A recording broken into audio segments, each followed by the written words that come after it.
Good wall. Mimikyu got a kill and then died.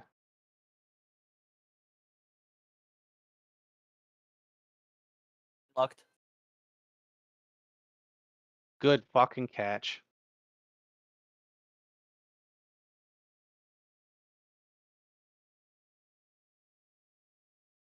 Holy fucking shit. All right, he dead. He died. I mean, look, All right. looked him. I mean, looked him. Oh, hey, Mensa.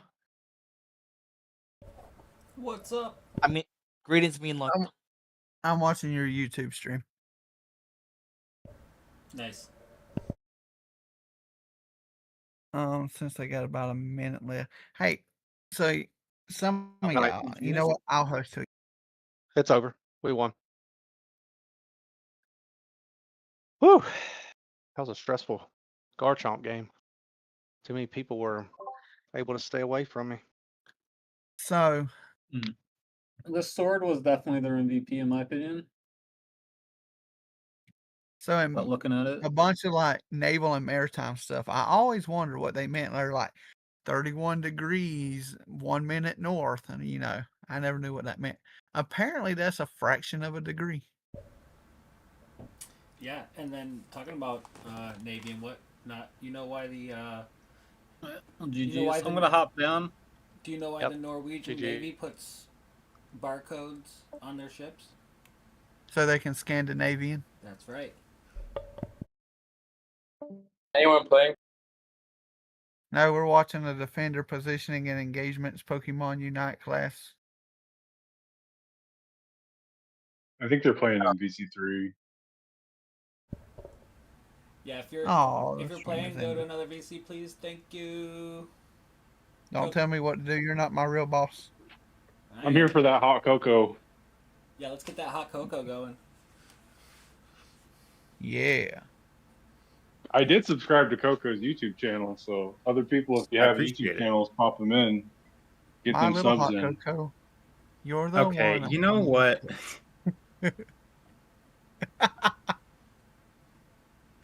I know a lot of things. What you want to know?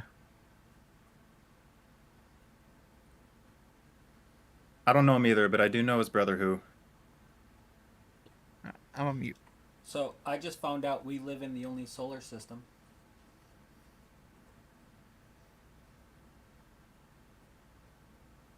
Nice. Because our sun's name is Sol, therefore this is the solar system. If you were to go out to another star such as Alpha Centauri, that would be the Alpha Centauri system. That would make sense. Yeah. Totally didn't dawn on me. All right. Don't All forget, right. Coco, what I helped you with on this class. I'm not sure what you're talking about. Anyway. Yeah, so I'm gonna go ahead and get this started over on Twitch. They will be able to hear you. Help! I am- Help! Help! No, I'm joking. Yeah, I'm under okay. duress.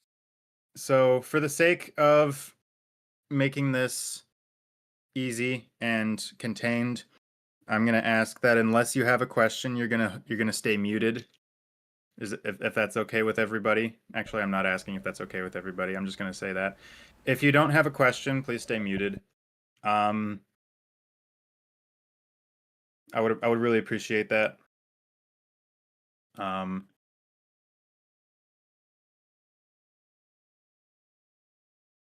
Okay, May.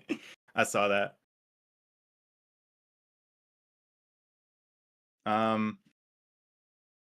Anyway, I'm gonna get this started over on Twitch.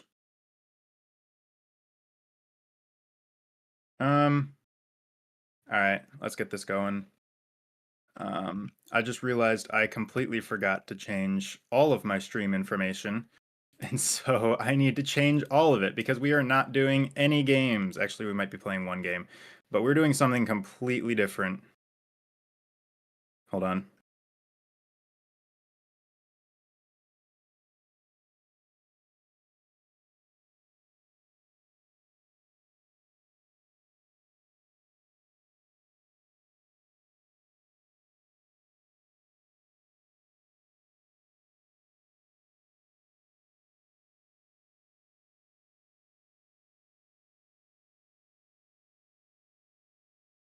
There we go. Hi, BMO. That is what we're doing. Let's see. I need to... What am I doing? That's what I'm doing. That button. Not that one. That one? No. What am I looking for? That one. That's what I'm looking for.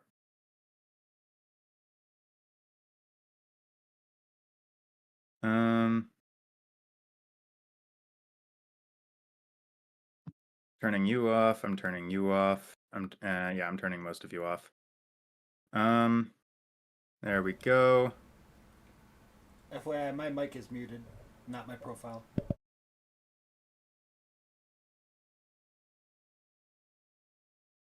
Okay, cool. I'm okay with that. That's fine. Let's see. All right, we should be good to go.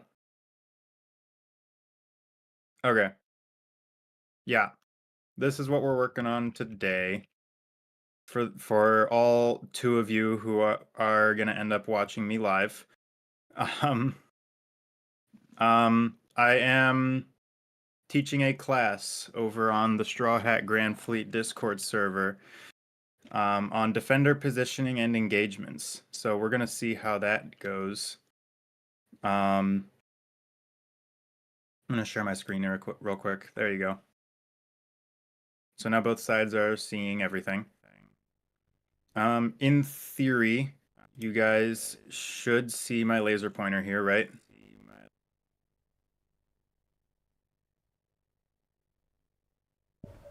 No. No? Darn it. How about now? Yes. We can see it. Awesome. Cool. So I kind of just repurposed this slideshow. This is something that I've used in the past, and I kind of just deleted a couple slides so that it would fit what we want.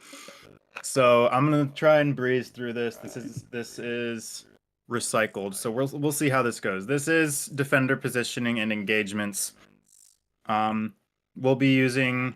I'm gonna go through this slideshow. This is kind of the setup that I've put together. We have the 2 teams.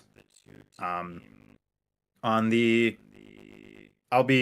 this isn't like exactly how this is going to work specifically. Like this is still going to be generalized, but I'm using these Pokemon as examples.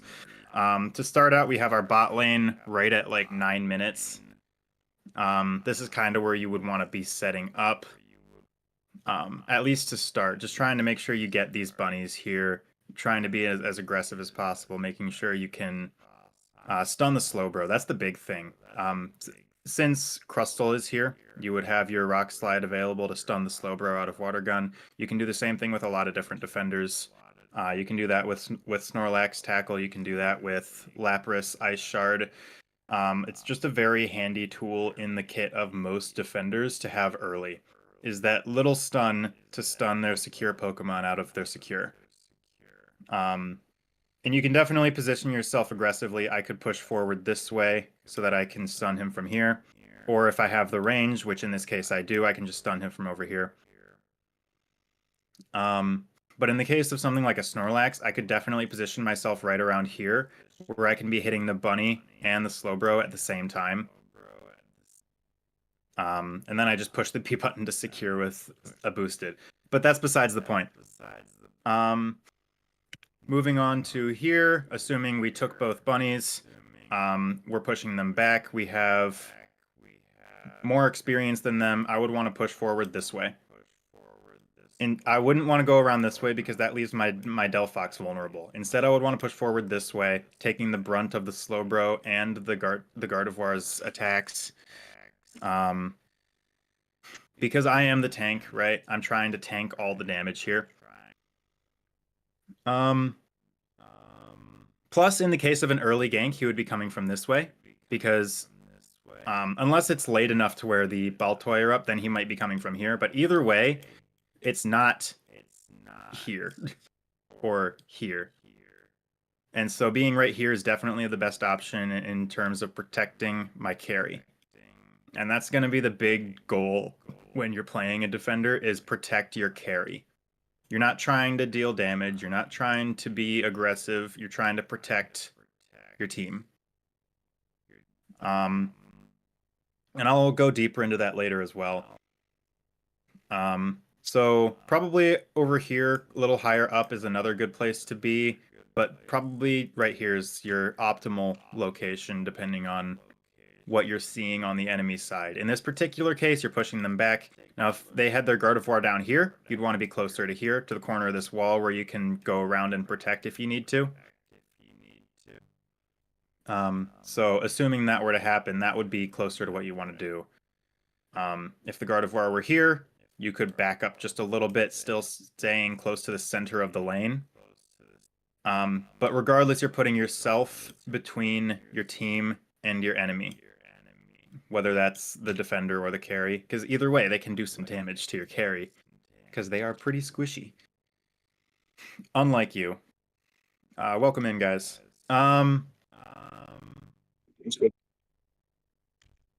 Moving on to 850 birds, because 850 birds are cool. One thing that I see a lot of people do that is a little bit less known, that it's something you probably shouldn't do, is I see defenders sitting down here for birds. And that's... I get it. I understand why you'd want to sit here. It's farther away from the jungle for a potential gank. It's more hidden. It's in a good spot where you can reach from here. But that's exactly why your attacker should be here. And not you. Because it's farther away from a gank. You're in range of the birds. You're safe in the bush. You should be closer to here as a defender. Because it's closer to a gank, and you're still in range, and you can protect your ally. Now, I know I said earlier that you should be sitting between your enemy and your ally, but that's only the case sometimes, because other times your enemy will have splash damage that can hit enemies from behind you, and at that point it's just best not to get hit. But regardless, there are sometimes places where it's better to be precautionary as opposed to purely defensive. And that is a great position. This right here is a great position where you'd want to be in. You can be precautionary as opposed to purely defensive, and you're also pressuring these birds as well. Long story short, you're here in case of a gank. And a lot of times enemies will like to sit in either of these bushes when it comes to ganking. The jungler will sit in either of them, or even closer to up here to stay out of sight. I have occasionally seen sometimes where they'll come all the way around here and sit down here, or even here. But you're still close to your ally in relation, and your ally does have this wall as defense, and they can definitely get back to their goal zone with probably just a simple eject button. I have a question. What's up? Would it not be better for like if I have playing a defender like Blastoise that can like shove stuff, would it not be better for me to be in that bottom right just below the Gardevoir hidden so I can shove it towards my attacker? That is an excellent point. And I do agree. If you're playing something like Blastoise that has a shoving move early on, that can definitely be beneficial for you to be closer to here. But then again, you could definitely just Skull Bash in from here and Water Gun the birds. Good point. That is a very good point. You can definitely manipulate the farm or even the Gardevoir in that way. If the Gardevoir takes a step too close, you just Skull Bash Water Gun, and they're on your side of the field now. But don't take that risk if you don't have to. One thing I always like to say when you're playing a defender, one thing I always stress, if you don't have to take damage, don't. And that goes with your positioning as well. You can be aggressive with your positioning, but sitting here might be a little too aggressive because you're farther away from your carry. You're in the way of a potential gank. If you get caught here with all 3 enemies here, then you're basically dead, and you can get closed in on very quickly by sitting in this bush. If you're able to pull something off from there, then great. It's a great it is a cool little aggressive position for you to be in. But if things go south, they will go south very fast. So that is a risk that you need to be willing to make by sitting in this bush. I do still think this is more optimal, especially since you can be manipulative either way. But yes, that is a good point. Moving on now, let's assume for a minute, enemy team took the birds. Birds are gone. Enemy team took most of them, and now they are ahead on experience, so they are pushing forward here. Enemy pushes back to goal zone, like they would have done. You would also start to pull back with your ally. You're kind of tied to your ally a little bit. You want to stay on that string. If you break that string, then your ally's in danger. You're staying on that string that's within range of your ally. If you can hit your ally with your moves, your ally will be safe. Because if you can hit your ally with your moves, that means you can hit your enemy with your moves that dive them. So if there's a potential gank that comes in, like let's assume that Zoroark that we saw comes in from here. If you are within range of your ally, you will be able to hit the enemy Zoroark as well. By the way, I just heard the chat notification. I can't see chat right now, so if I don't respond to you, I'm sorry. I only have so many monitors, guys. But yeah.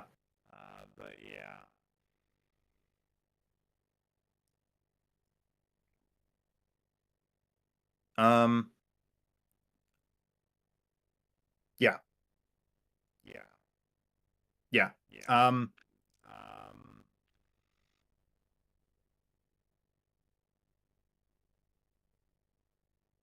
Sorry. Yeah.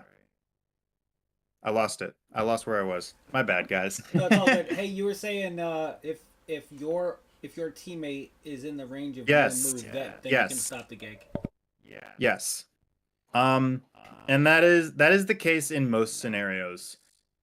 In this particular case, it's more precautionary than anything because you don't see the Zoroark anywhere, any sign of a gank. So you could potentially be a little closer to here so that you can maybe stop the Gardevoir if it pushes too close. Like if you had your 6 at the time, which you don't, but if you have your 6 by 840, then I am very impressed. But if you did have your 6, then you would see the Gardevoir push into this bush, and you'd X-Scissor them into this wall, and your Delphox could stun them and probably kill them.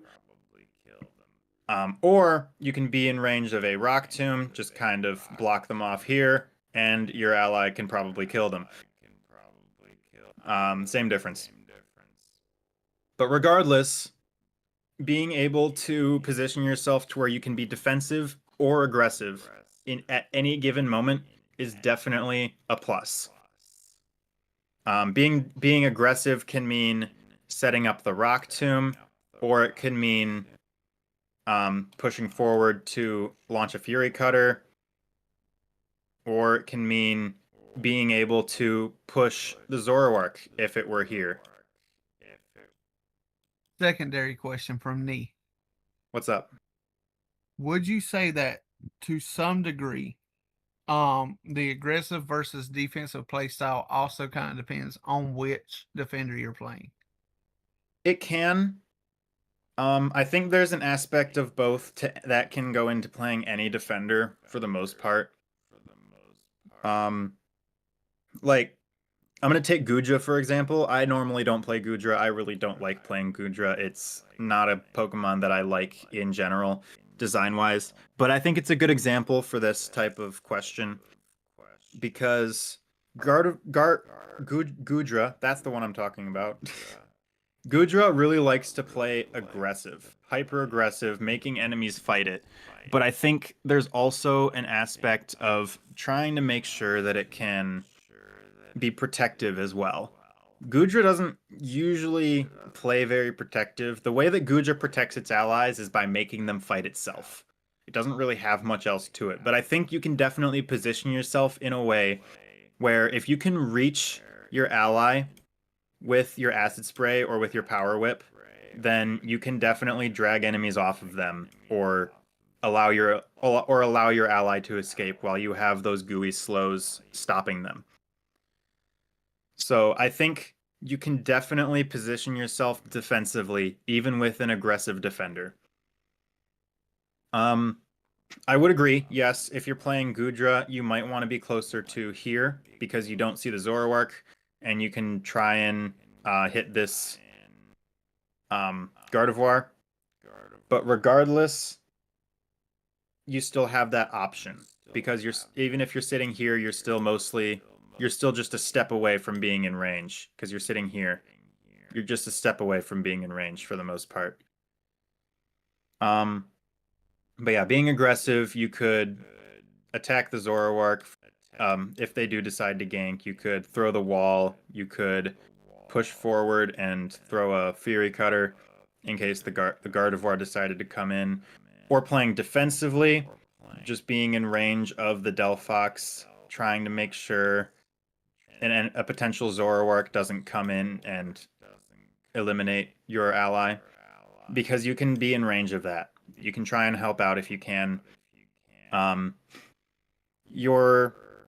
Without having X Scissor, there's not a whole lot you can do to defend. So positioning your wall is very important.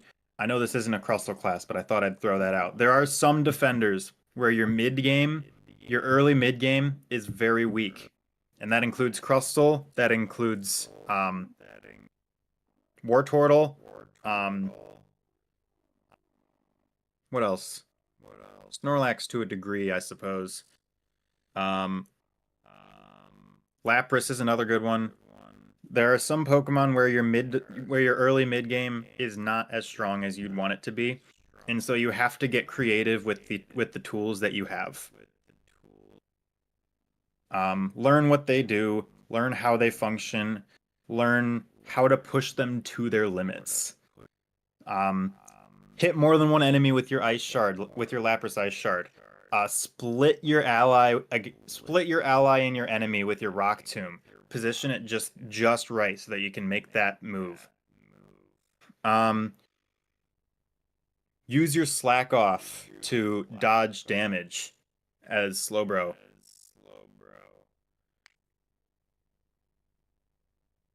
There's a lot of ways that you can get creative and try and do what you would normally try and do with your full kit. But for the most part, there's not a lot you can do. But regardless, playing defensive, even early game, very important. I'm going to move on now because I've been talking about that for a little too long. Let's assume now it's 8:40-ish. You already rotated after Regidrago. Team decided that for some reason everyone wants to go bot lane even though you're playing with randoms. Which I like that choice, actually. If that happened to me in a solo queue game, I would be very happy. But yeah, this right here as a team is a very strong position. You have your tank right here in the bush, you have your all-rounder here creating your front line, you have your support behind the wall, being able to help your ally, and your speedster kind of in the middle of everything with your attacker in the back. All you have vision on right now is this Slowbro. You do know, let's assume for a minute, that you know Slowbro and Gardevoir were pushing goal a little bit ago. And now they've backed off. You see Slowbro, Gardevoir probably went into a bush somewhere. You caught a glimpse of Blissey on your mini-map somewhere around central area. That probably means they were rotating, but you haven't seen them since. And then the Machamp is nowhere to be found. I would say this is probably the best spot for you to be. You could be here or here even. I would not recommend being here because then you're not in a position to go around very easily. And I also wouldn't recommend being here for the same reason. Don't go past this wall probably, because your allies aren't past this wall. Be where your allies are. If your allies are kind of splitting between these two walls, split with them. Be able to go in either direction whenever you need to. Make split-second decisions, because that's how you play as a good defender. You need to be able to position yourself in a way where you can make those quick decisions and not take consequences for it. Make fast decisions, be decisive about your decisions, go in on your decisions. And that's just a general gameplay tip. Just do that with whatever you play. Another free tip, always have a way out. Whether your way out is back to your goal zone, or whether your way out is wiping the team. I would always have a way out. Yeah. So let's assume for a minute your team starts to push. You have your ally right here pushing forward. You have your support here. Speedster is setting itself up to potentially wipe. Let's assume for a minute your attacker was low on health and needed to go heal, and so they've backed off for a little bit. But they're going to come back soon, probably. The first thing I see in this scenario is I see my ally starting to push forward a little bit, and I want to go with him. I want to go with them. I want to push forward as well, so I'm going to go this way. I'm going to pressure the center of the lane. Make sure to form that wall that they can't get past, so that my allies have that ability to sweep through what's trying to break the wall. Because if my allies get through this wall, or if my enemies get through this wall and they push this way, then my ally just has to go around back, and that's not going to go very well.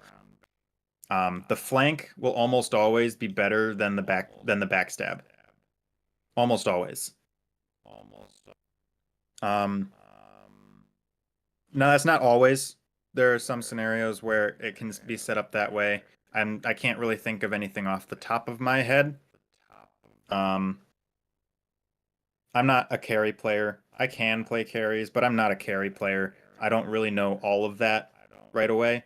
But in general, trying to make that wall, not even right here, but also right here. Because your ally is here and you're here. You can extend the pressure from your ally, even through this wall here. You can just extend what your team is trying to do.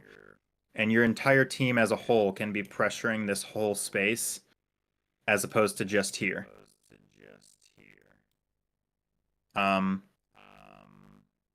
I made that a lot more complicated than it needed to be. But to put it simply, if you don't get anything else from this slide, at least get this. Make the wall with more than one person. You are not the only person who is the wall. Your allies can also be part of the wall. Make the wall with your allies. Be the cornerstone of the wall, but your allies are part of it as well. So is this where communication really plays a big part? For sure. Now, Yeah. what if let's say I'm, and like you used the example, I'm half health or lower, and then we'll say my carry, like the Guardy or the Lucario, they push over. Should I abandon them to go heal? And No. No, I should just get ready to sacrifice myself. I say this all the time. I'm never going to stop saying it, because I believe that it's true. A good defender player can give value and defend their team even with no HP. Because they know how to use their moves, they know how to place their moves, and they know how to do what they need to do.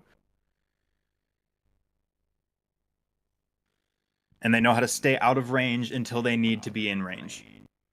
Now, I'm not saying you should do that. If you have the opportunity to go back and heal, please do. Don't just push into everything with no HP, because that's just dumb.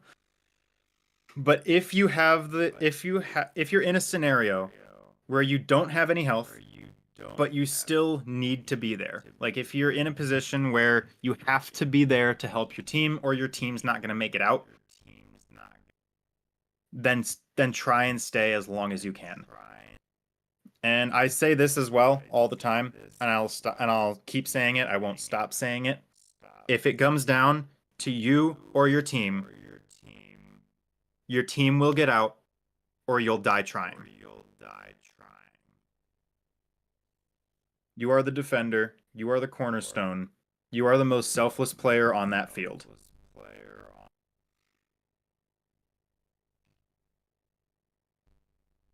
All right. Moving on to first Reggie. We're sitting at 7 minutes, sorry.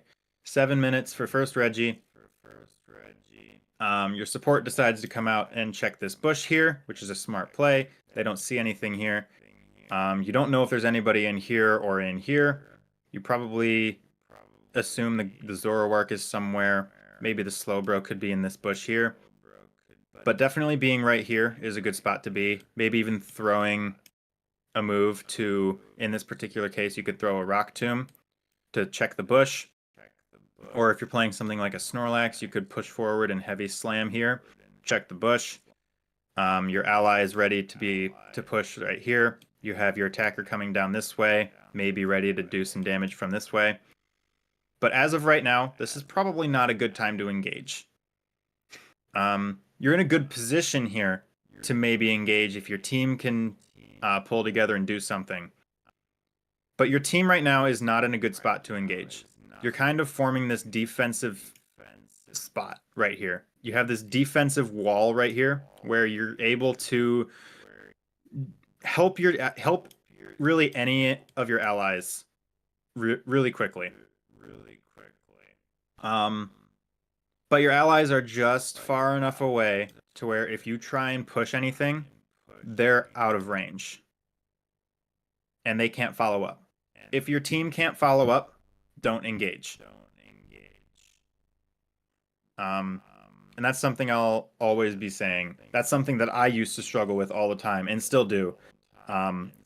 Just engaging when it's too early.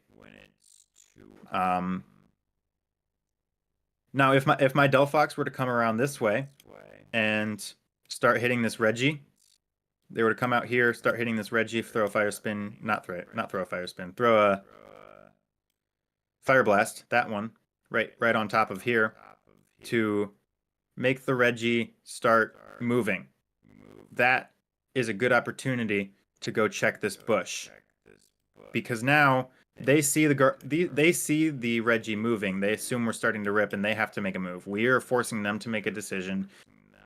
By my Delphox starting to attack this Reggie. Now that's a good opportunity to go engage and try and check this bush. Hopefully my Lucario will follow me as well for a follow-up. But now my Delphox is close enough to where if I engage and I find something, my Delphox is there to help. I'm skipping all the way to Ray Fight. I'm realizing that's a really big jump. But yeah, I'm gonna go through. I'm gonna try and go through these last few sides pretty quickly. But yeah, setting the scene here. We have Slowbro here, Blissey here, Machamp here. Gardevoir and Zoroark are not yet in view, and you're not exactly sure where they are. I think in this particular scenario, you have your Speedster up here getting vision. You have your supporter in range of basically everything. Sitting here, just zoning out and being a menace. Probably your best bet. Just be a wall, be a menace. Maybe throw a Rock Tomb here and there to be annoying. If you see the Machamp take a step too close, maybe throw a Rock Tomb right here, catch him out. Or if you're playing something else, maybe a Heavy Slam or a Bubble Beam.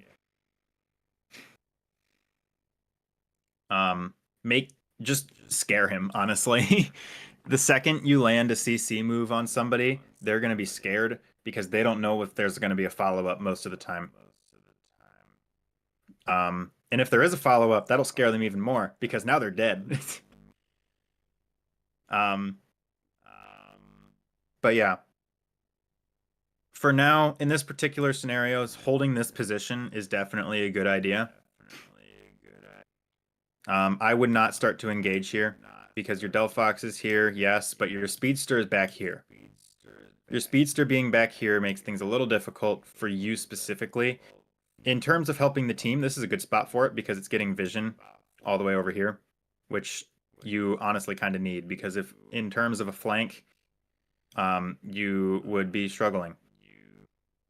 I'm going to say this again for people who have joined. I just heard the chat notification. I can't see chat right now on Twitch because I only have so many monitors. And so if you say if you ask a question in chat and I don't answer you, I am very sorry.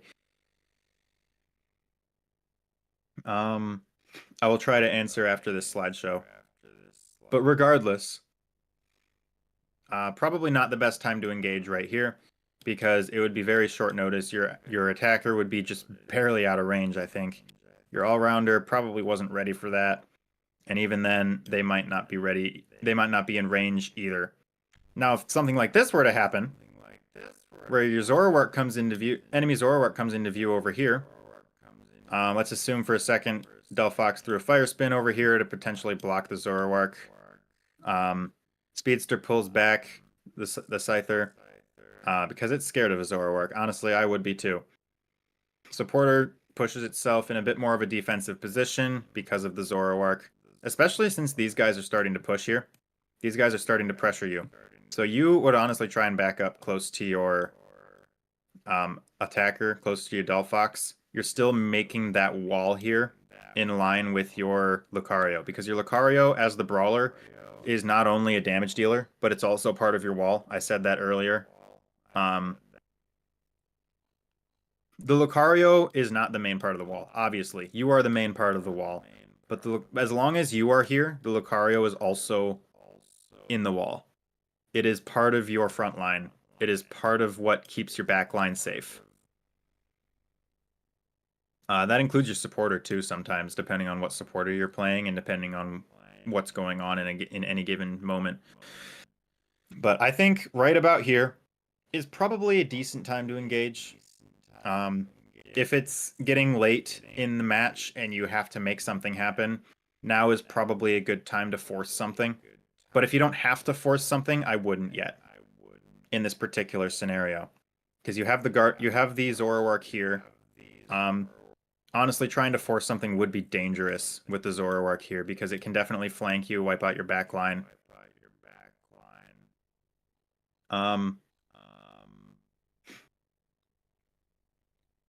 However, if the Zoroark weren't there, let's assume for a minute the Zoroark isn't here. Zoroark doesn't exist. It's still over here somewhere. You don't know. But this would be a great time to try and catch them a champ, try and force a fight so that you can try and do something here. As long as this Zoroark isn't here to make problems, then you can definitely push this fight. Because that is a net good for your team.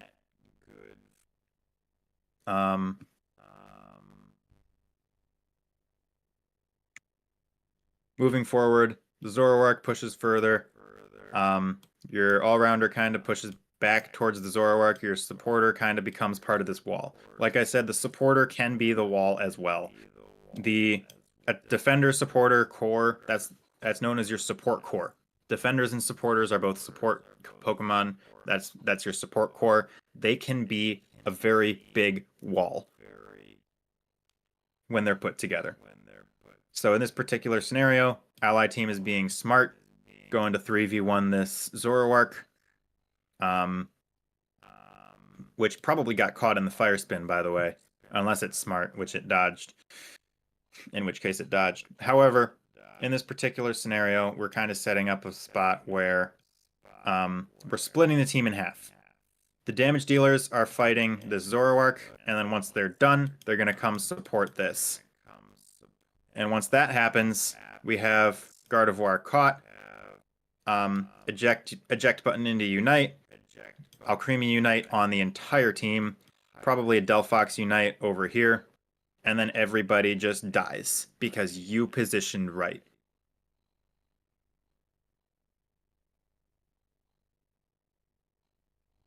And that's the end of that slideshow.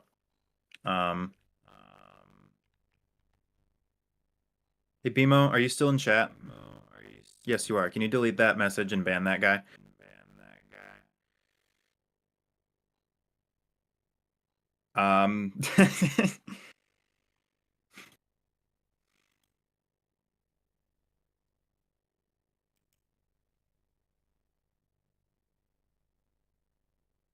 Thank you, Bimo.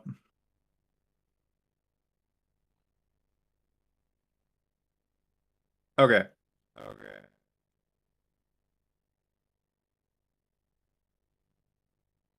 Cool. So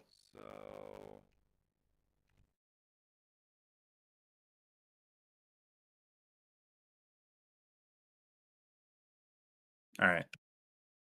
Next thing I want to talk about, I was planning on doing this earlier, but I forgot to before I started the presentation, but that's okay. Next thing I want to do is I want to explain the role of a defender, because that'll kind of help you know how to position. So there are a lot of things that defenders are good for, including taking hits, repositioning enemies, and protecting allies, all of which require good positioning. For a defender, this means staying out of range of enemies while still maintaining vision on them and continuously moving around to dodge moves like skill shots until it's time to strike. And you kind of saw that a little bit while I was explaining that presentation. Try to stay in front of your team if they'll let you.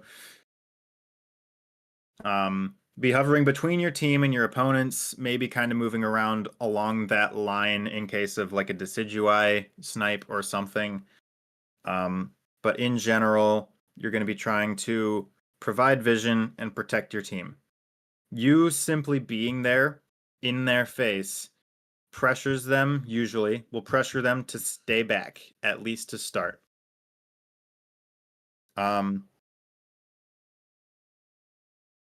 Being able to position yourself in a way where you can maximize your crowd control is also a really good thing. Trying to make sure you're hitting the right targets is a huge aspect. Making sure you're in the right spots. I'm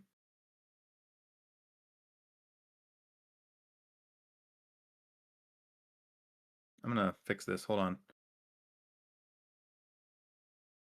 Sorry.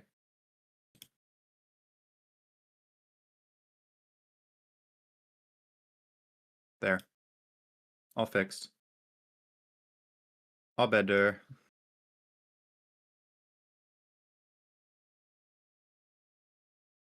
There we go.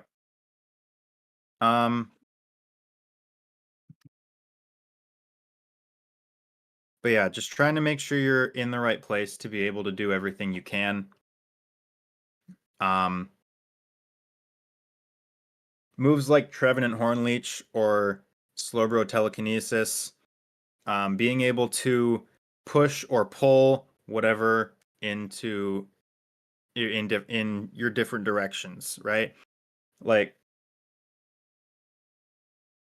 if you just push somebody with Hornleech, then you don't know what's happening, right? You might have just pushed an ally, you might have just pushed an enemy out of your Gardevoir's future sight, and they're gonna get upset at you now.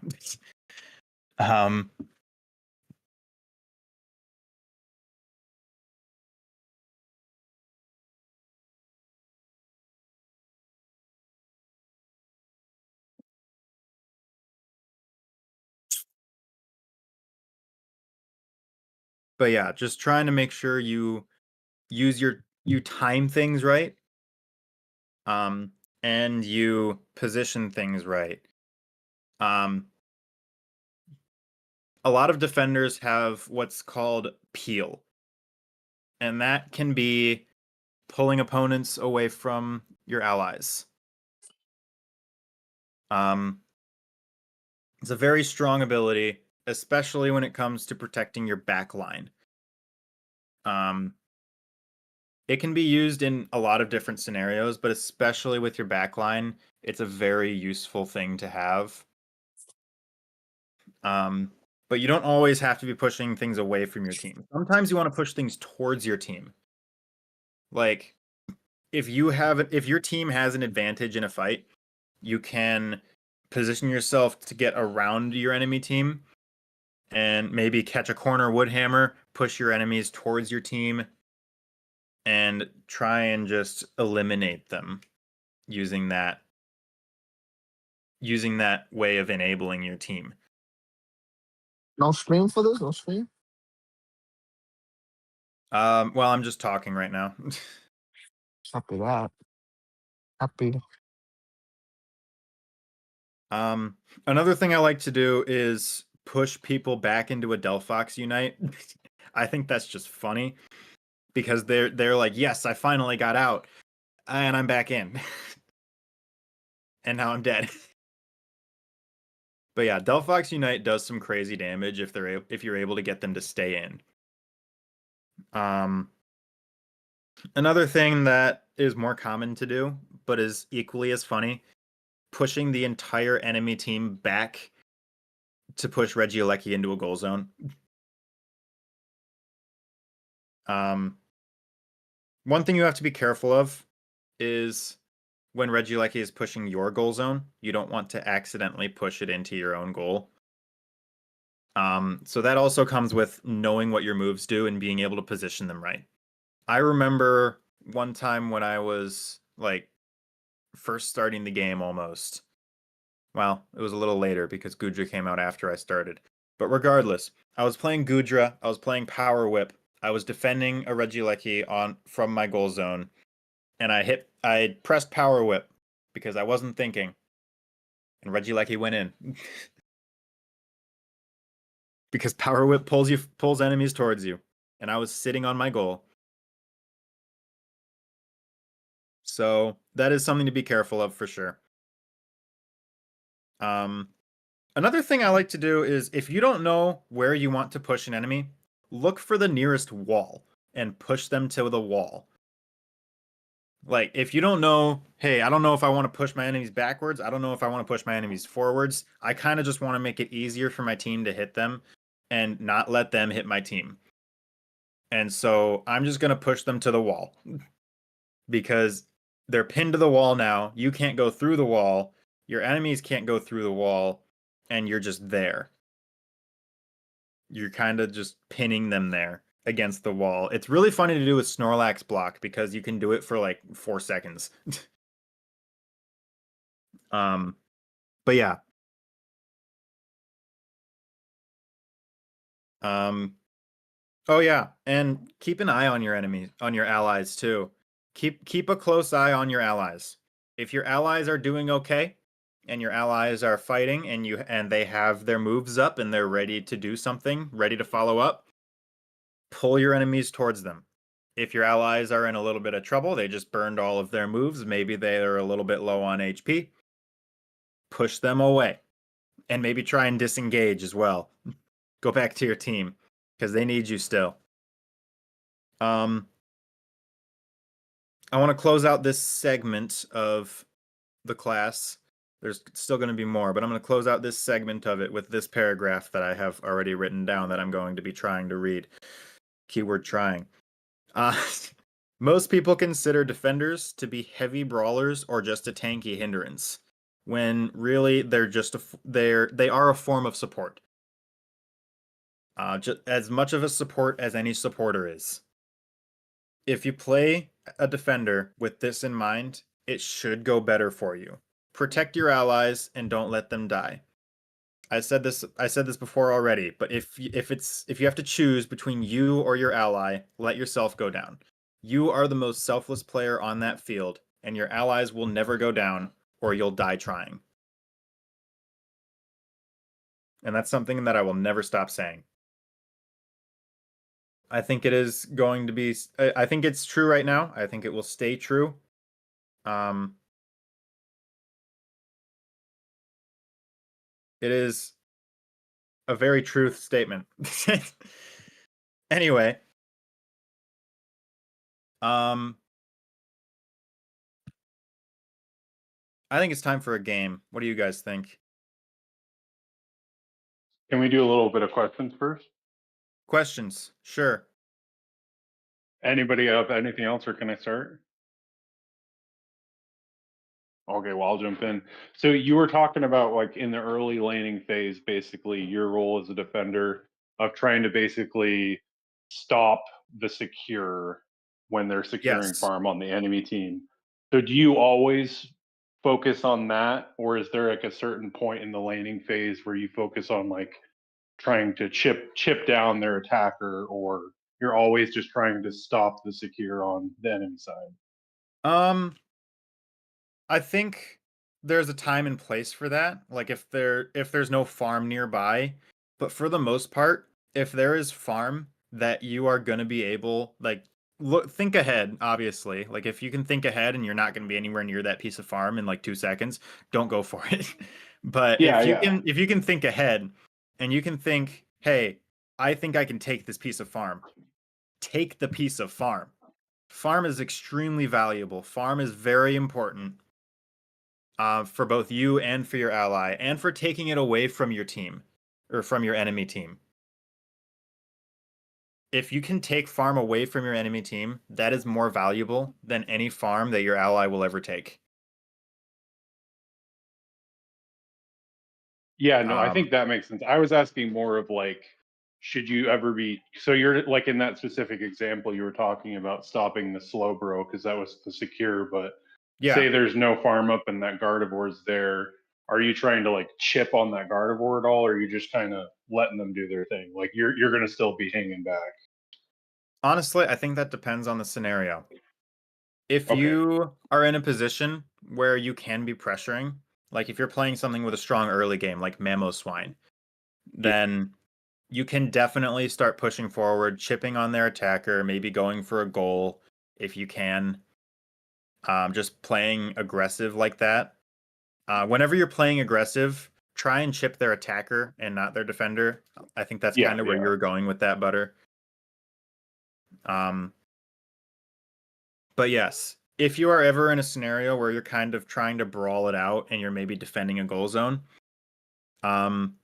assuming the attacker is the one with the points to score, attack the attacker, the damage dealer. Makes sense. Or if you're trying to just stop goals, just stop the goal. That's something I like using the lock-on icon for. A lot of people don't like the lock-on icon, but I think it's really useful in a lot of scenarios, including trying to defend goal zones. Like if you see an enemy that has 15 and an enemy that has 50, then you can stop the enemy with 50 very easily. But the enemy with 15 might get their goals in a little faster, so you might have to target them first. And so you target them on the lock-on icon and then just hit them because it'll hit them automatically. Okay, sounds Um, good. Thank you. Sorry, I went off on a little tangent there as well. My bad. Did I answer your question? Is that what you were looking for?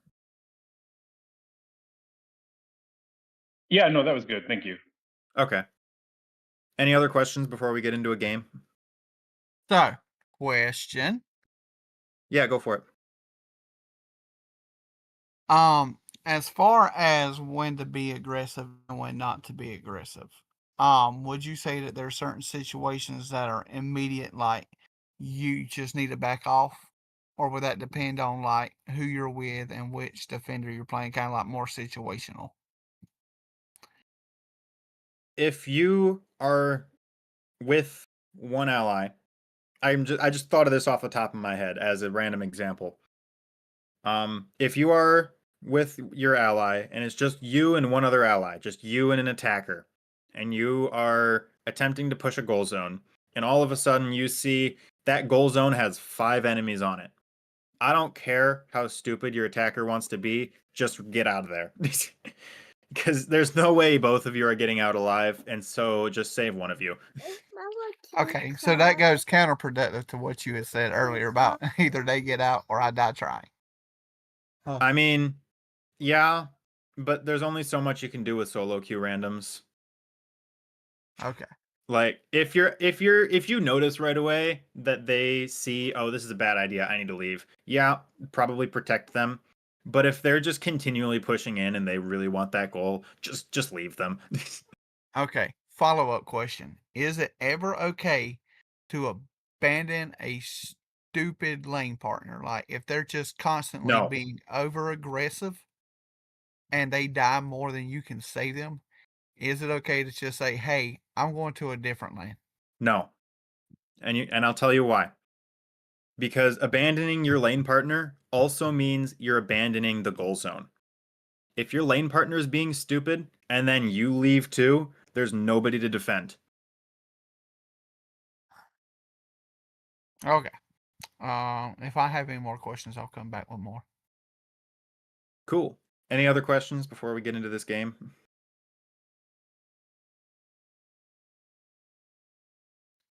Somebody is currently. I got to talking- run, but thank you, Coco. You're welcome. What were you saying? I said somebody's. Do you ever want to rotate to mid or help a strong side jungle invade, or do you want to stay in lane early to mid game? Sorry, say that again. Do you ever want to rotate to mid, or do you want to stay in your lane kind of early to mid game?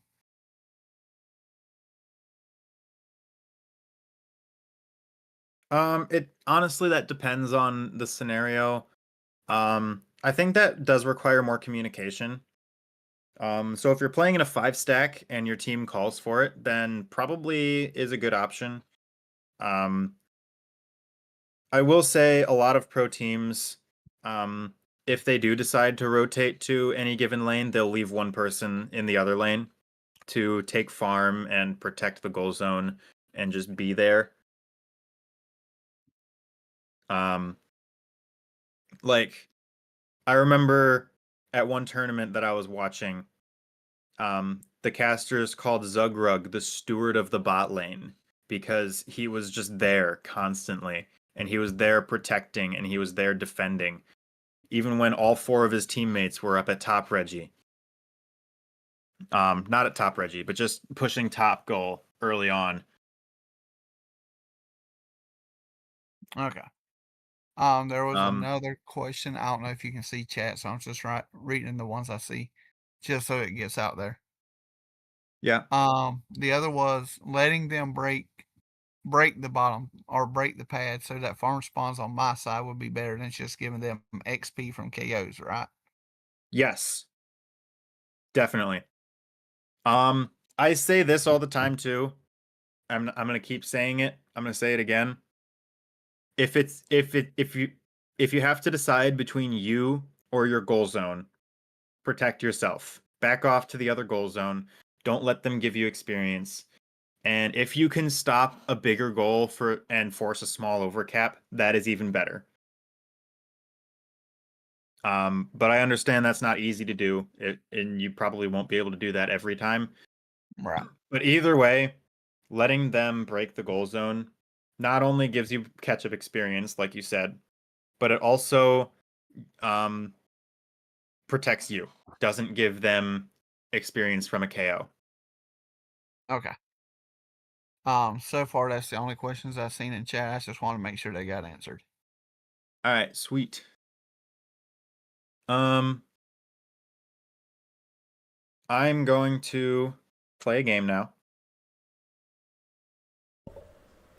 Would you like a competent attacker to go lane with you? I already am in queue. I'm sorry. I'm in, or readied up. I mean, whichever term that is. I wasn't saying me. I'm not competent attacker. I can't see your Yeah, screen. I'm sharing it right now. Okay.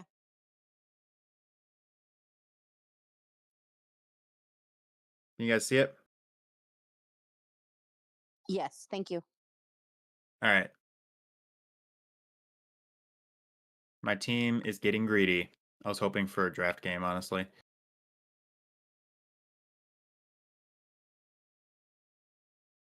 Let's see.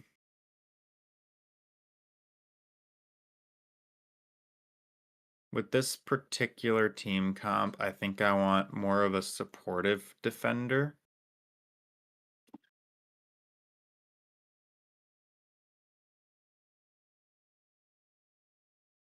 Yeah, I think I want Snorlax here. No, not that one. Darn it. It gave me the Blastoise. That's annoying. And I have Spin Pump items on it. So I'm going to have to play Spin Pump. I can work with it. I'll work with it. We'll see how it goes. That was unfortunate. I put my controller down and accidentally pushed the toggle left or to the right. But that's okay. We'll work with it.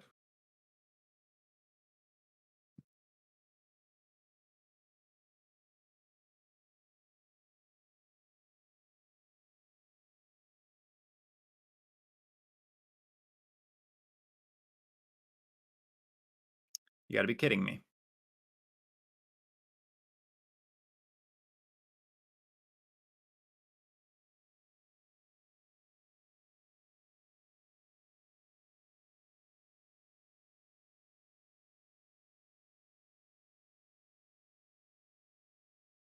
That went poorly. But yeah, you see how I'm kind of in the way, making sure I'm trying to soak up those hits from the enemy team so that I can try and secure as best I can. I did that very poorly in that example, but I tried.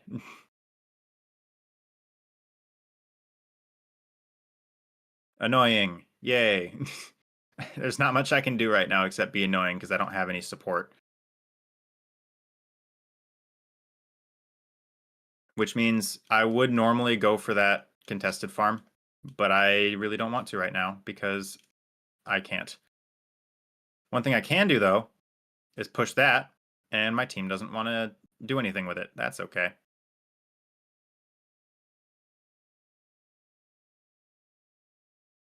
That was snapback.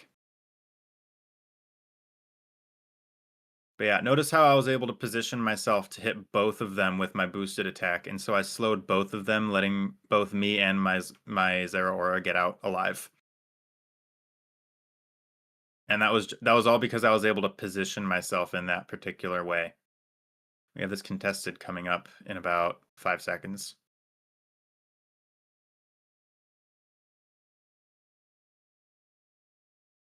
No.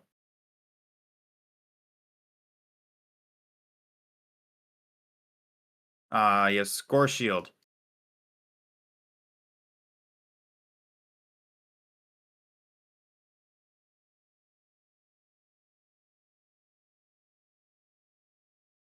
Darn it. Yeah, this is the scenario that I was talking about where if you want to choose between protecting yourself or protecting the goal, best to protect yourself. Don't give them the experience. Darn it. I tried for that.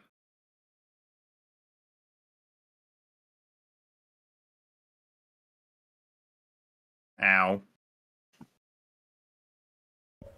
I'm so confused. Are these two playing together and ganking their own center together? I don't know, man. I'm so confused. And they're yelling at me. I don't know what's happening anymore. I would take that ball toy, but that's not enough experience for me to do anything, so I'm going to take this farm here.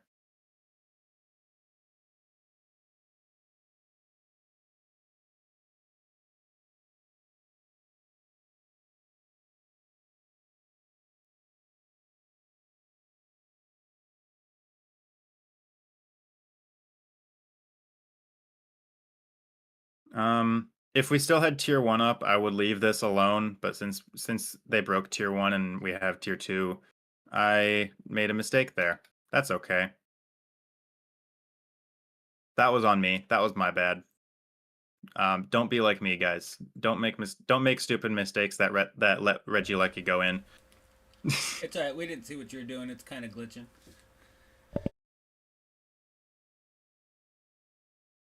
Yeah, I'm not saving him there. I hate this Pokemon.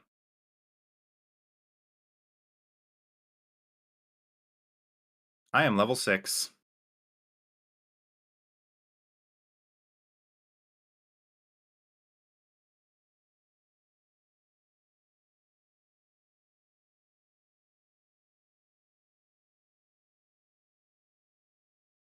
There we go.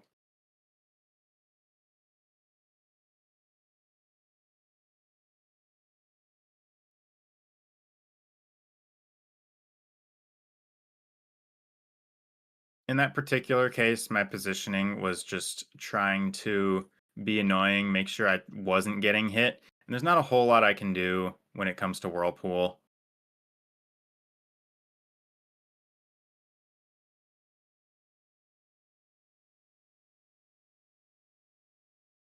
But yeah, I saw the Dragonite come over and I decided to back off a little bit. And he saw me and decided to back off as well.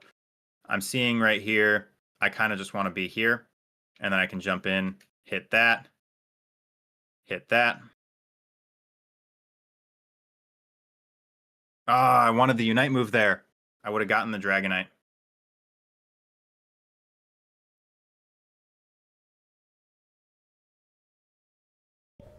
Hey, make sure you save a replay of this. I think those two players are the same player.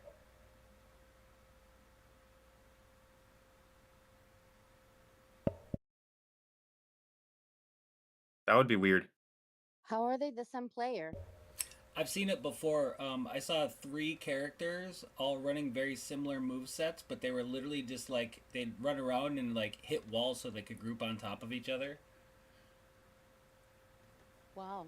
Yeah. Is that even possible? I mean, yeah, if you've got like an emulator on your computer. Mm. Okay. It's unfortunate that they left you by yourself in the lane. Yeah. Mm. Okay, our Gujar wants to defend that on their own, so I'm going to go top. I don't see any weak farm I can pick off on the way.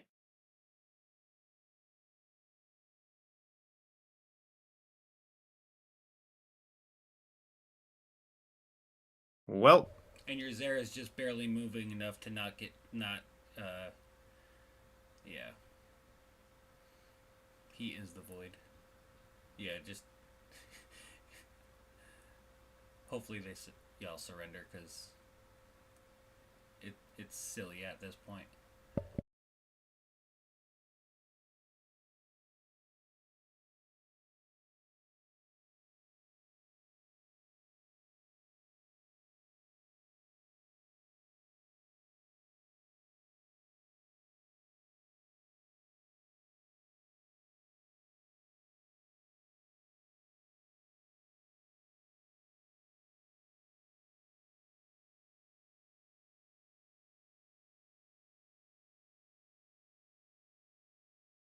And I'm manipulating the farm too as best I can.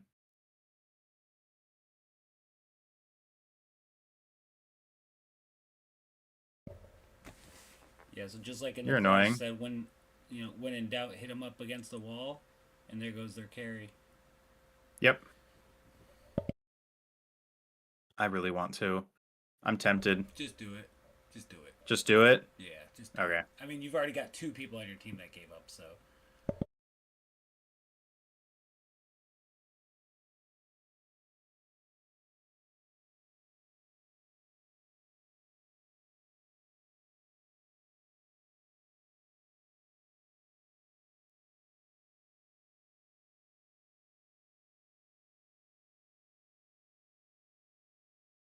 Yeah, that is unfortunate.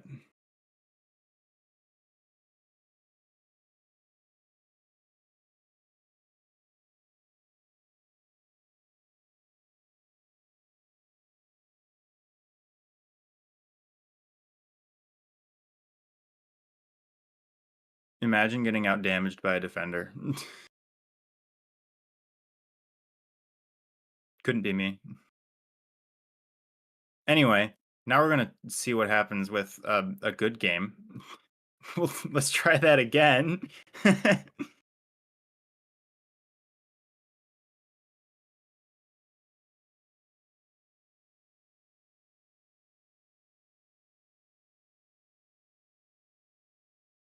You don't want us to join you? Oh, never mind. Oh, sorry. No, never Just for mind. just for the sake of teaching, I want to have just one. I want to have it just be me, because communication would throw off my teaching. Gotcha.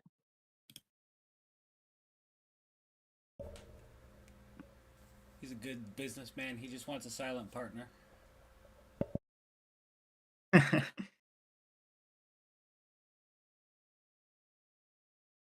Okay, you know what?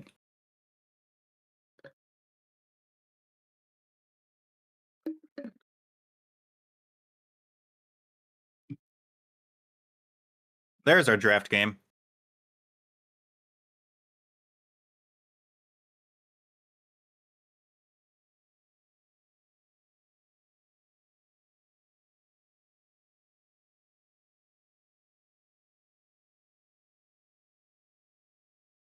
Who's banning Buzzwole?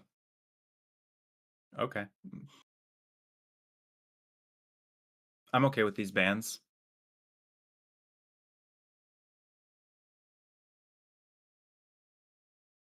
Unfortunate we didn't ban Palmot, but I'm okay with it.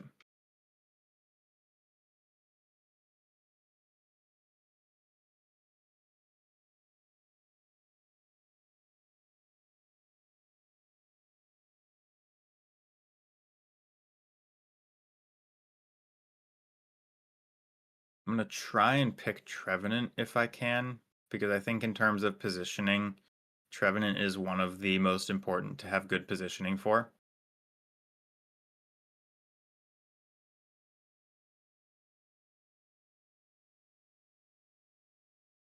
Although it doesn't look like I'm going to be able to with what my team is picking.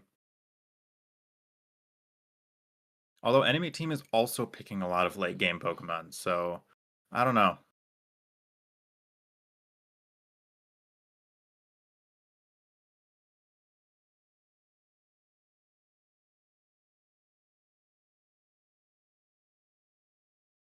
We'll try it.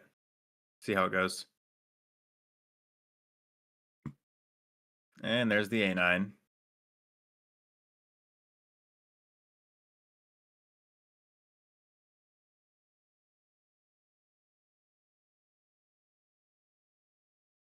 I don't really have a need for the Rocky Helm this game. Or the Assault Vest.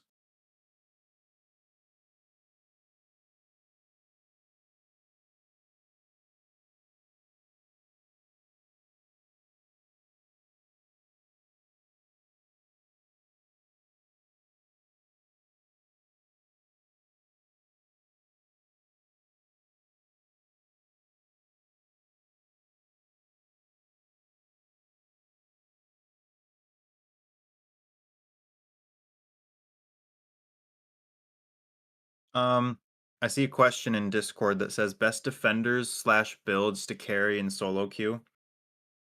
That is a very good question. I think in terms of defender carry builds, you have 2 or 3 options. You have Spin Pump Blastoise, which is what I just ended up accidentally picking. And then you have Curse Trevenant. And then if you really want a third option, I suppose you have Parasong Lapras. But in terms of carrying as a defender, you can do that with any defender. Any defender that you're good at can carry a game. Whether you're playing a carry moveset or not, you can hard carry. I just...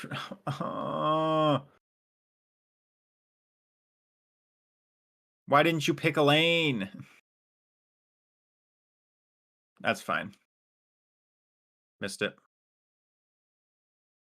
But yeah, I'm putting myself between my enemies and the farm because I'm trying to protect the farm from hits from them, and I just missed the. I tried to chunk the. Let me auto. I tried to chunk the cinder, but I wasn't able to. But yeah, I'm trying to get better vision over here so that I can see when they're here, so that I can get the secure. Ah, I missed him. It's fine. I see on my mini map there's farm up here. So I'm going to pull it towards me and let my team secure it.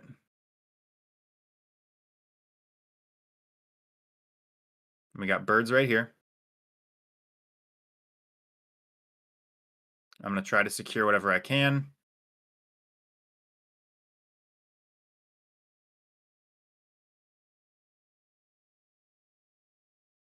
I got the score somehow, and so now I have my wood hammer.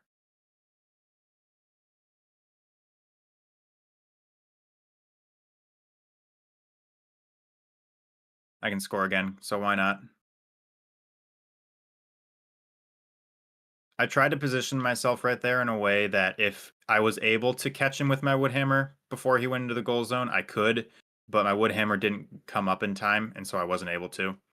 You also see me just randomly hitting my boosteds from time to time, and that's because Trevenant's boosted will heal me, and so I'm trying to heal with my boosted sometimes. I see this Regidrago here.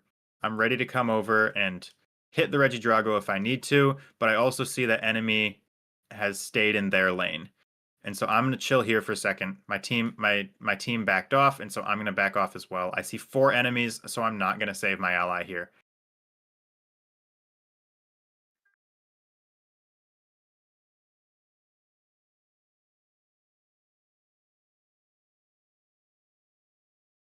They are going to be able to break, but that is a 6-point overcap, so I am okay with that breaking right there, especially since it gives us all this farm.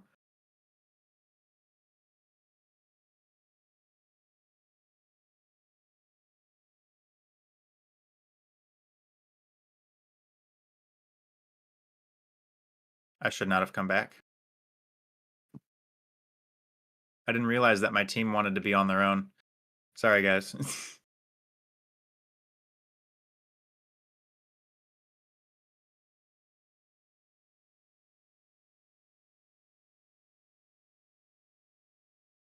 You're welcome. I don't know what I did, but you're welcome.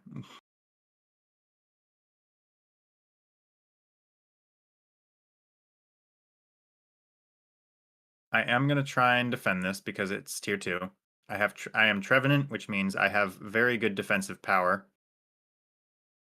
Thank you for heading to bottom path. That is a Gyarados Unite. I'm going to go to my goal zone, get the shield, and now I'm going to go protect my ally because he just popped it.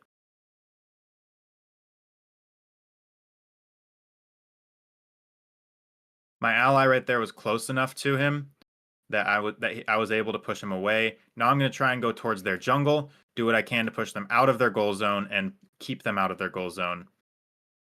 And just do what I can to be annoying. Looks like we want to recall, grab some farm maybe.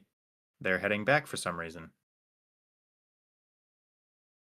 I see Meowscarada in jungle. He's the only one I can see, and he's about to die. So I'm going to focus on this farm here. I'm going to try and manipulate this farm so that I can take it for free. I have a Unite move now. I see 2 enemies. Trying to get this shield here so that I don't die, but also pressuring them. I'm positioning myself in a way where I can catch with a corner wood hammer whenever I can. Throwing the Unite move right here. Ow, that hurt.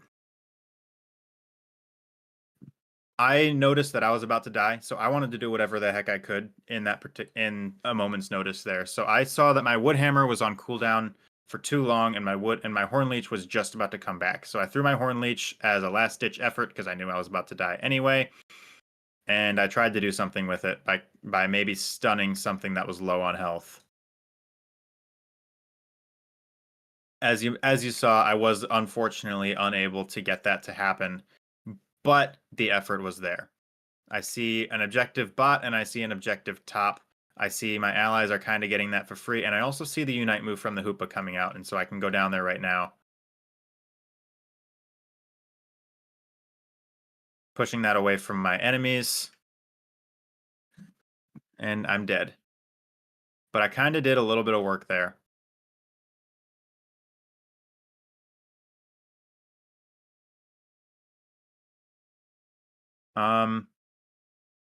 I see Registeel up top, but I also see enemies were bot lane, and they might be ready to pressure this goal zone, but I've waited long enough. I don't think they're going to be pressuring. They are, in fact, on top. Lapras Unite comes out. I'm going to hop on. And I'm being annoying. Yay. Notice how I didn't use the Woodhammer there. I had no need to. I'd rather have the maneuverability instead of waste time throwing the second Woodhammer. Right there, what I wanted to do was I wanted to protect my allies by stopping enemies from going where I don't want them. And that can mean throwing a Woodhammer in a spot where I don't want my enemies to be, even if it doesn't hit them. And so that's what I just did in that scenario. I threw my Woodhammer so that even if they were to step into it, my allies would, or even if they were to step into that spot where I didn't want them to be, my allies would still be safe, because that is also now a danger zone for them. I see this Gary is low. I want to keep vision on it. They're headed to bot lane. Bush check. Nope. Checking bushes over here, making sure my allies are safe. If I walk into a bush, I have a chance to survive. If my ally squishy attacker walks into a bush, they are not going to survive, probably. I see Gary here, and I wanted to catch him, but I missed.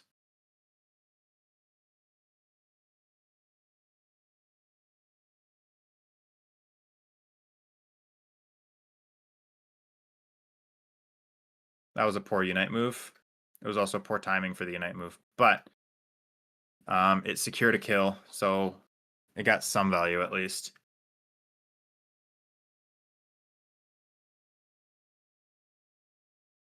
What I want to do now, because they have 2 down, and we have Reggie going in, is I want to pressure this Rip. I want to force them to make a choice.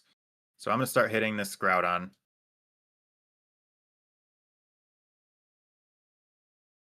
I'm not really doing anything by hitting it. I'm just kind of hitting it. Forcing them to make a choice. I burned that Unite move, which is really good for me. I'm dead. However, or I said Unite move. I burned the Eject. I burned the A9's Eject, which is really good because that Eject button pairs really well with the Unite move. And that combo is really strong to be able to get off the table.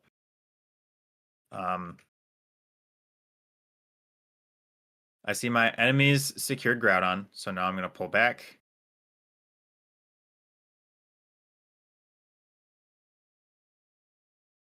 I'm going to focus on one goal zone, because if I leave one goal zone to go protect another, that is a bad choice. I'm just trying to stall as long as I can. Throw my moves, back off. Throw my moves, back off. So now an ally of mine has Groudon buff. And now we're going to try and push this goal zone. I'm going to save some of these points for my Gengar, who should be picking up points because he has the Groudon buff. That was a good Unite move from our Hoopa. I'm ready to throw a Unite move right here.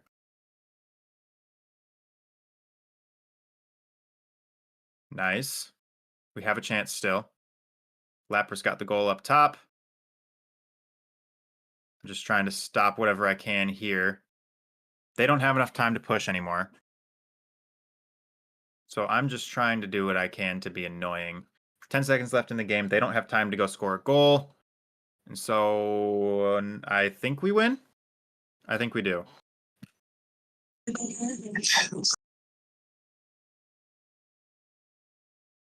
I think we win. This Hoopa's such a troll.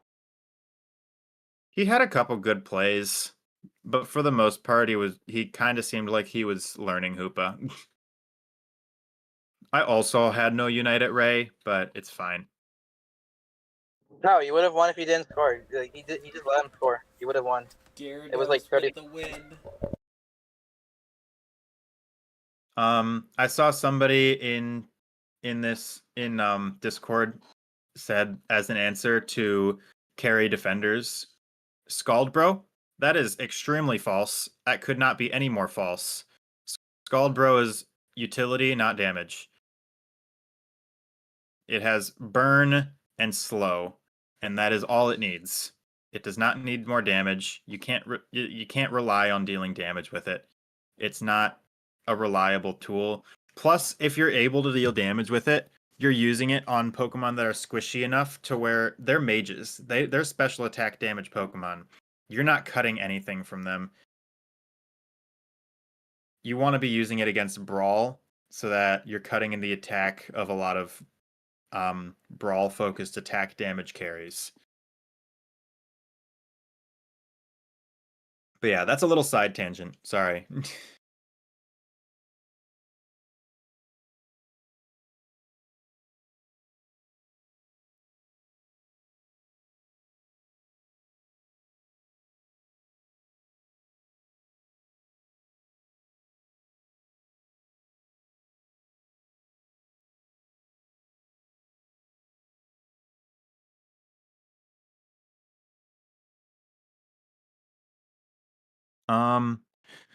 Are there any more questions? Because I think that's going to be it. Are there any more questions?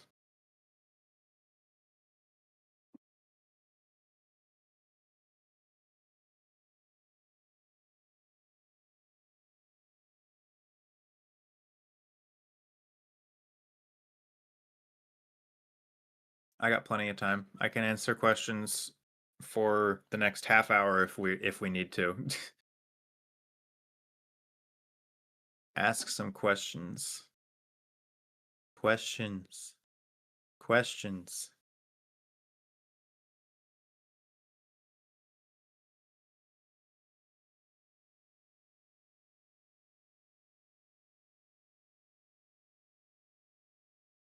What's my YouTube channel? It's the link for it is Coco Plays Unite, just like my Twitch channel, but the name of the channel is just Coco.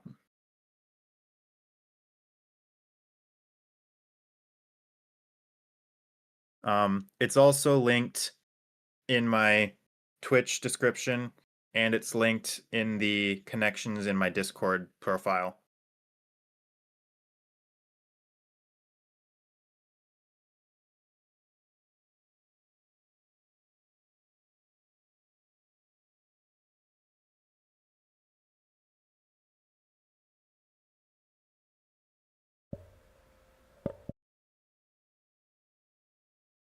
Mensa, you got anything?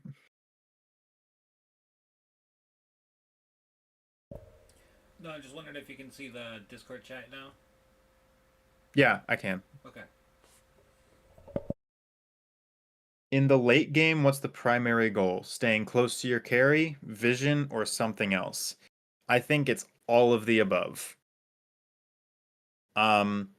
You noticed that you might have noticed in that Ray fight, in the Groudon fight, during Greg fight, I was trying to stay close enough to my carry where I could help them whenever I could, but I was also in front of them providing vision.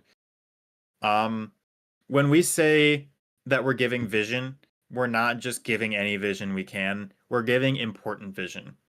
We're telling people that they're coming before they would have known beforehand.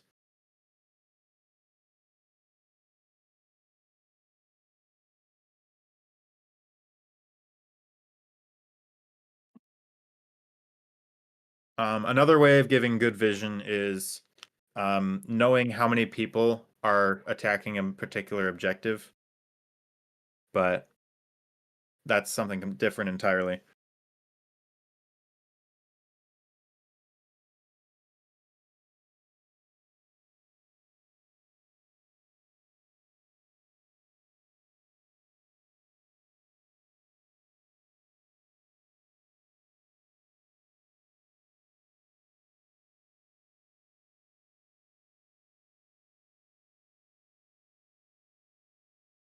Would I agree that Ice Fang Mamoswine is the best defender in the game?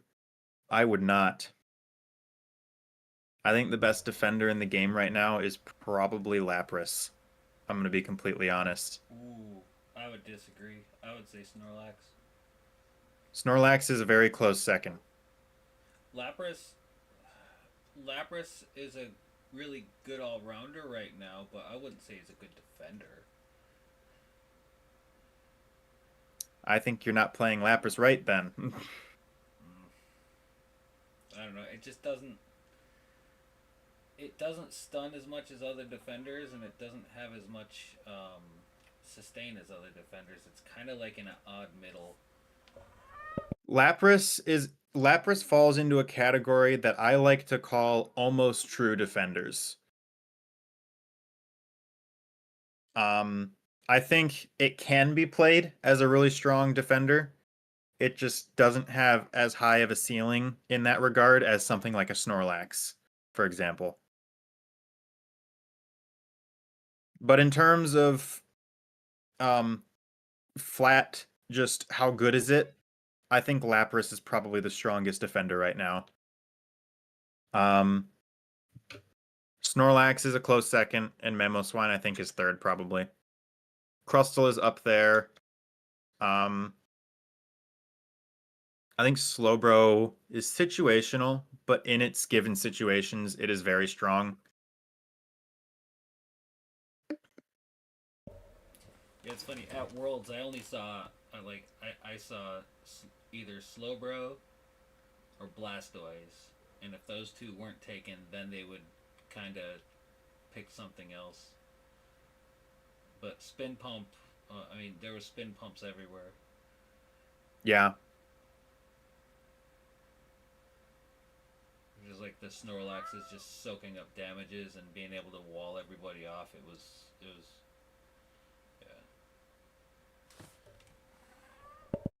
Do you agree that Pain Split Trevenant is a secret technology against ADCs like Cinderace? I do not. I think that Pain Split Trevenant is a secret technology against all brawlers who play like noobs. Pain Split Tree is very fun. I love playing Pain Split Tree. It is one of my favorite moves in the game because it's funny to play, and I actually know how to play it, unlike most people. But I think it's a lot stronger against players who don't know what they're doing than it is against players who do. Kind of like Gudra. Sort of like Gudra, yeah. Like if you see the Pain Split lock onto you and you have the brain cell to be able to take a step back and say, no, I'm stepping away, and then jump back in, then you're fine. Pain Split did nothing, and you have to wait 9 seconds for it to come back. But otherwise, if you're playing against someone who doesn't know what they're doing and you're able to just push into them, then yes, the Cinderace you're fighting is just going to die. But yes, it is funny, especially if you're playing against Decidueye and the Decidueye throws a Unite move and you have your Pain Split on it. just stand in front of it and it dies and you stay at full health. It's just hilarious. Anyway.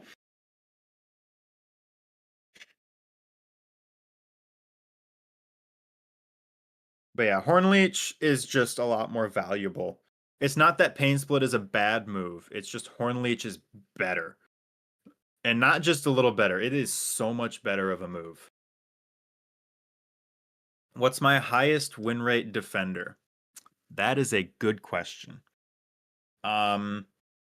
We talking all time or just the ones that have over 200 games?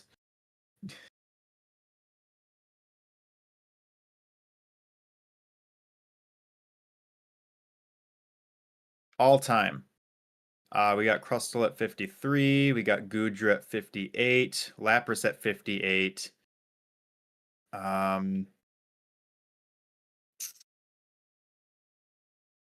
Greedent at 56. Yeah, it is Gudra and Lapras at 58.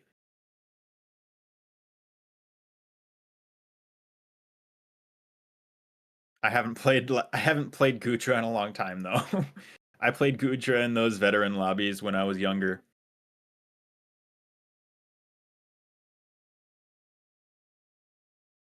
Fun fact, I was actually, from the beginning, I was a Muddy Water believer. I never once... Actually, no, that's a lie. I have played a single game of Dragon Pulse Gudra, and I hated it. I have always been a Muddy Water believer. Did Gudra used to be really good? Gudra falls under the category of Noob Stomper. Noob Stomper, yes. It goes into what we call the Gudra effect, which means sometimes it'll have really good games, and so people think it's broken. But then the reason the games were really good is because your enemies just kept fighting you, and you kept getting fed, and you got levels, and you were able to just win every fight. Not because Gudra's broken, but because of the way it's designed. If your enemies are dumb enough to fight you, you will play well, you will do well with Gudra. But if you have the half a brain cell that's required to just walk away, Gudra will suffer. Gudra is one of, if not the worst defenders in the game right now. And it has been for a long time, and I think it will stay that way unless it gets a good rework. Yeah, it's terrible. The only defender worse than Gudra right now is Greedent, and like Greedent just can't do much right now. Not with the power. It hasn't survived the power creep. It still does the same exact thing it used to do that people used to love, but it just doesn't get buffs. It doesn't get reworks, and there's just so much power creep. It can annoy people. It's pretty much a thicker. Shut up, cat. It's a tanky Sableye. Yes, it's exactly what it is. It's a tanky Sableye. That's all it is. Do you prefer Woodhammer or Curse with Hornleech? Me personally, I much prefer Woodhammer. Woodhammer is also one of my favorite moves in the entire game. The manipulative power of getting those good corner shots and being able to just stun everybody at once is very strong, especially with the hammer combo that I always use. All the pros use that combo as well. I learned it from one of the pros, Joey, currently known as Uguay, who is on the team You Need Coaching, or Unk. I learned that combo by watching him play the game. And it is why I will forever use Woodhammer Hornleech when I'm playing Trevenant. Because Woodhammer is such a fun move. You can do so much with it that most people don't expect. I saw a post on Reddit once that said, this Trevenant just glitched me through a wall, and I go, nope, that's just Woodhammer. Woodhammer, for those who aren't aware, Woodhammer can pull you through a wall.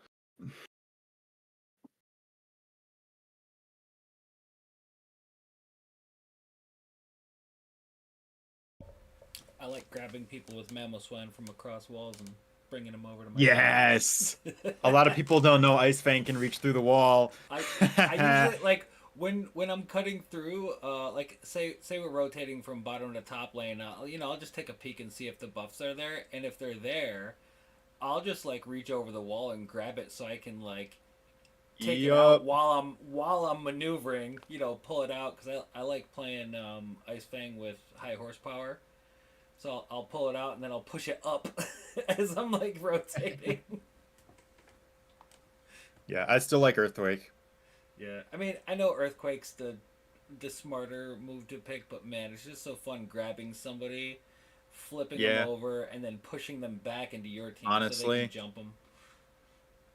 I'm actually going to show that real quick because it's funny as heck. The range on Ice Fang is not as it seems. Nope. It's a little bit more. Just a little bit. Just a little bit.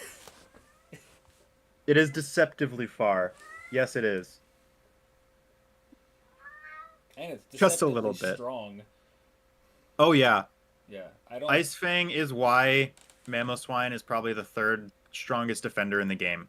Yeah, and I don't even play Mammal Swine. I play Murder Swine.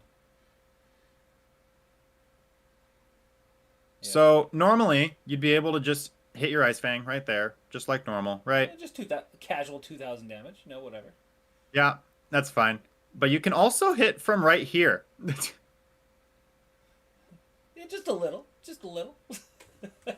just a little. Oh, I missed. Right there. I have to back up now to hit him from that range again. But remember, the farther you are, like the more you drag them back. No, because you always drag them to the same spot. The more straight your shot has to be, because if you look at the targeting, it's like an arrow. So if they're like there and off to the side just a tad bit, like you're gonna miss. Nope. It's crazy, dude. I'm telling you. It's still big. Like, I can step to the side here. I still catch him.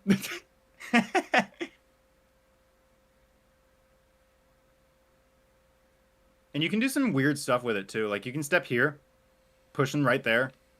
It is deceptively manipulative what you can do with Ice Fang. I have been working on things with it. Another funny thing that I like to do is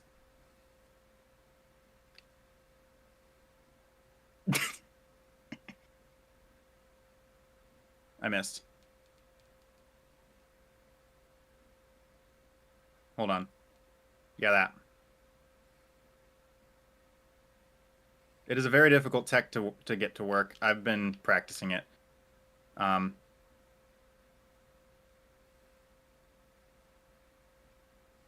just doing it wrong at this point. Anyway.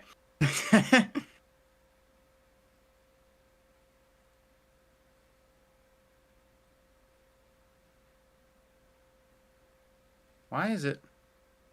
Huh. I'll have to mess with that around. I'll have to mess around with that again later. But anyway, you can't eject inside your Ice Fang. It is a difficult tech to land. I am going to be practicing that in practice mode later, for sure. But anyway, have you ever practiced the eject button right when you earthquake at max distance to surprise enemies? Yes, I have. And for those who aren't aware, that does not work when you eject right after you cast Earthquake, because then you'll just jump and land. You'll jump from where you ejected to and land in your initial spot. You have to wait until after you jump and then you eject to increase your range. It is weird, but it's funny. And yes, I've done that many times. It is funny to do. Oh, that's why I keep messing it up. Yeah. I kept messing it up for a while too, and then I took it to practice mode. Guys, don't sleep on practice mode. Practice mode is good. Use practice mode. I use practice mode whenever I'm trying to learn a new Pokemon, whenever I'm trying to master a Pokemon I already know. If you've been around for a while, you know that I've been playing Crustle for a long time. Just a few weeks ago, I took Crustle to practice mode for like a half hour, and I did whatever I wanted to do with it. Not just running around doing random things. No, I'm practicing move ranges. I'm practicing damage ranges. I'm practicing hitboxes. I'm practicing combos, techs, all the fun things.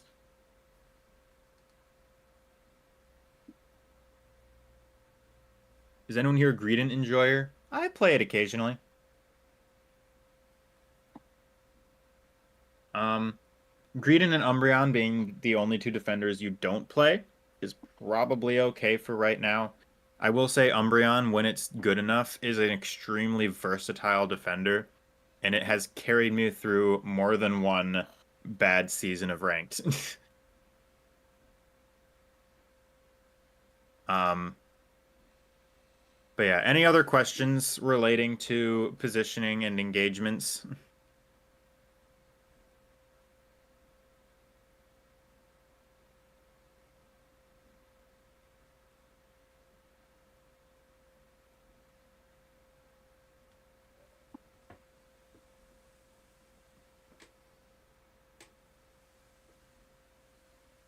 when the game is close or you're a bit behind, do you want to be more active or reactive to the enemy in team fights? I think that depends on your scenario, right? Because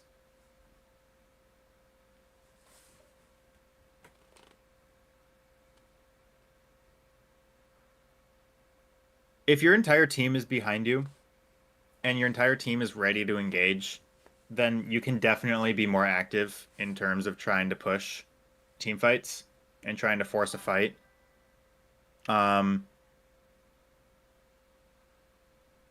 But in terms of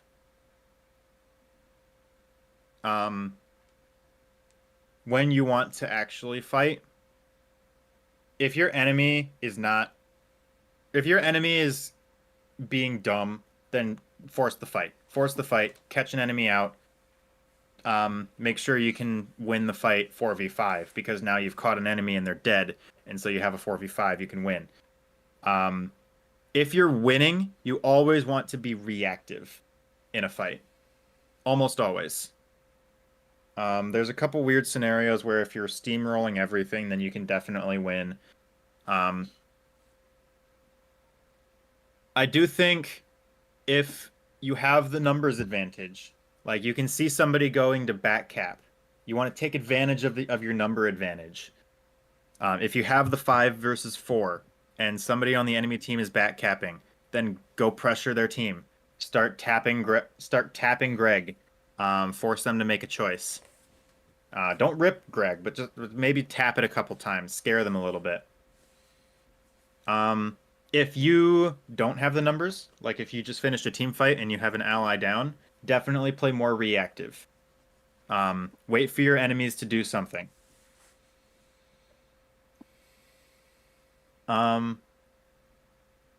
Another question, did we talk about team comp identities and engaging versus counter-engaging? We did not. That is a good thing to talk about, though.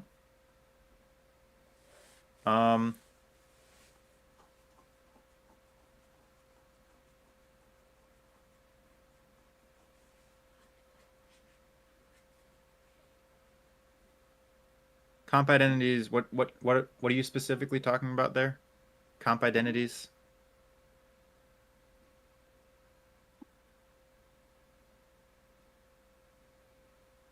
You guys can ask your questions out loud too if you want. I'm not making you write everything in chat.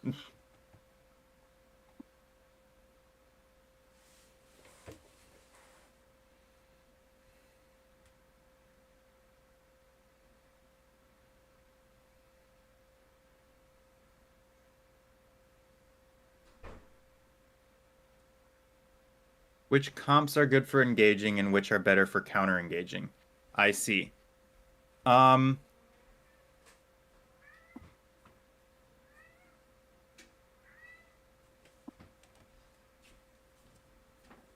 would say something more brawl oriented. Like if you have your Mamoswine or your Crustle or your Lapras that wants to just brawl, you can definitely force an engagement if you see a good chance to. Or a Trevenant even, because you have all of the stuns and you have the power to make that happen.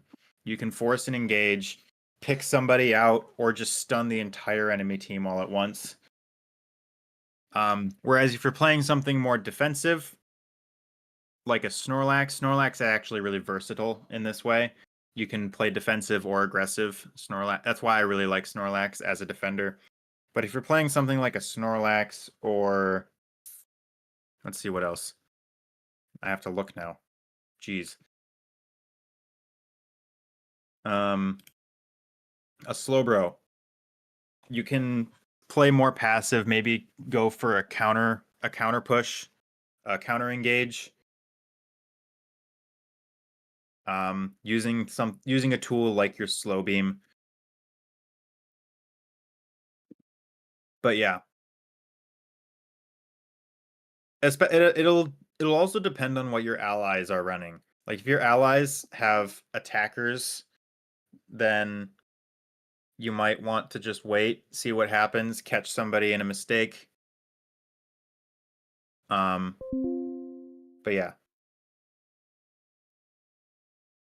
My team wants me to pick up and learn Mammo or Crab. Is one better than the other? I think in terms of strength in general, Mamoswine is probably a little bit stronger. I think they're both really good defenders.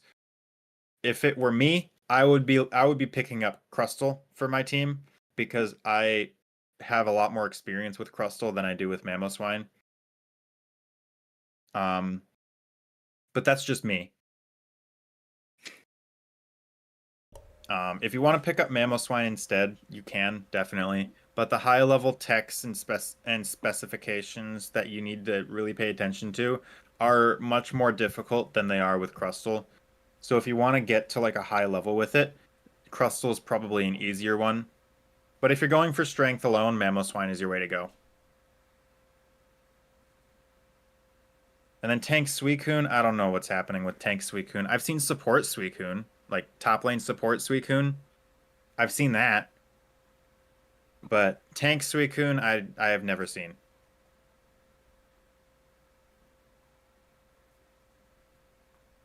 Is it better to defend your carries or disrupt the enemy carries in Groudon fight?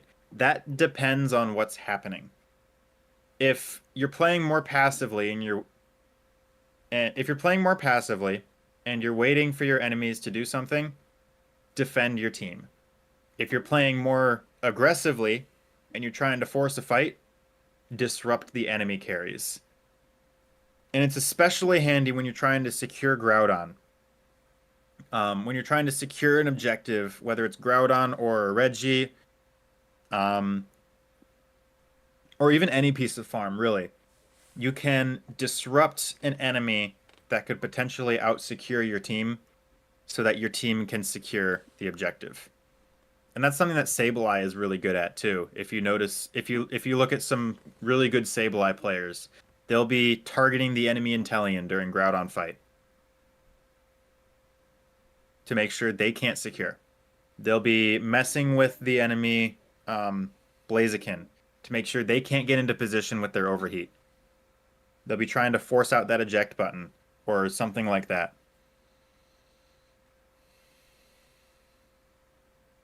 But yes, there is a time and a place for both, for sure.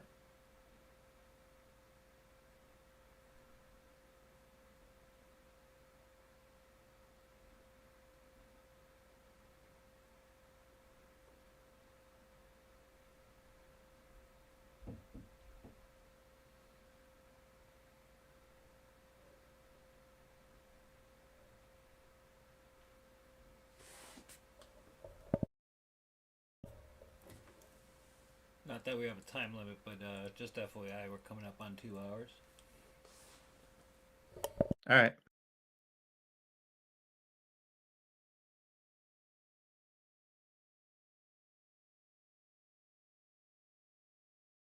Any other questions?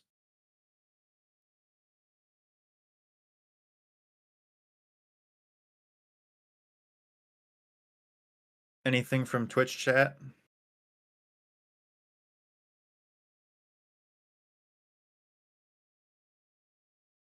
Any good pocket tank picks, like defenders that excel at protecting allies? I think Crustle is slept on in that regard. Crustle can definitely like to sit right next to an ally, and it will be able to protect them. I also think Rock Tomb, Crustle Wall, is, if you are really skilled with it and you can really aim it well, you can split your enemies, or you can split you can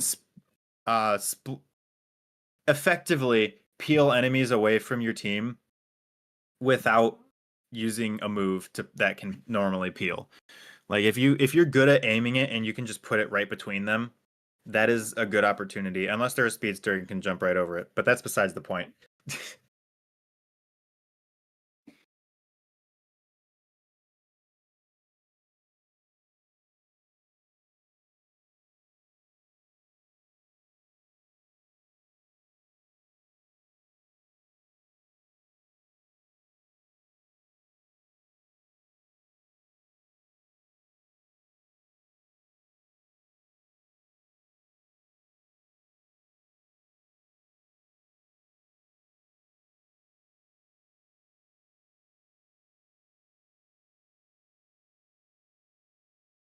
Any more questions before we wrap this up? Wow, you're still going. Yeah.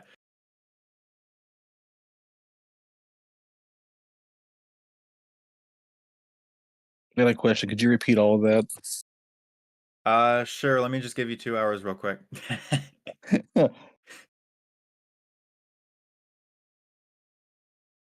Good class. What? Good class. I think so. Since the meta is heavily all-rounder focused right now, what defenders do you think are meta? I think that a lot of strong brawlers are pretty strong right now. Snorlax is still very strong, but I do think Pokemon like Lapras and Crustle and Mamoswine are just better in the meta right now Yeah, than I think Snorlax Umbreon's is. still great too. Umbreon as well, especially the support moveset for Umbreon. Foul Play Yeah. kind of got hit pretty hard in the last patch, but Mean Look Wish is still pretty strong. Yeah, Especially I've if you been can playing draft it Mean into the Look. right team. Yeah, I've been playing Mean Look. I get But yeah, pulled I into a think match as soon as I come online. I think Lapras and Mamoswine are probably the top two in terms of meta. But Snorlax for sure is still up there in terms of strength. If you can Yeah. get a good match for it, it's still very versatile, I'd say. Like if you're first picking a defender and you don't know which one to pick, Snorlax is always a good pick. Yeah, block against anything melee is just ridiculously strong. True. I mean, and it's not just the ability to block. The shield he gets is massive. Oh yeah. Yeah. Yeah, especially with the buffs from who knows how long ago now. Yeah, they What kept was it giving before Snorlax summer love. that they buffed it? Yeah, like I think twice. I think they buffed it like twice I don't know. because they buffed It's some of its good. moves in one time and they buffed its stats in another time. Yeah.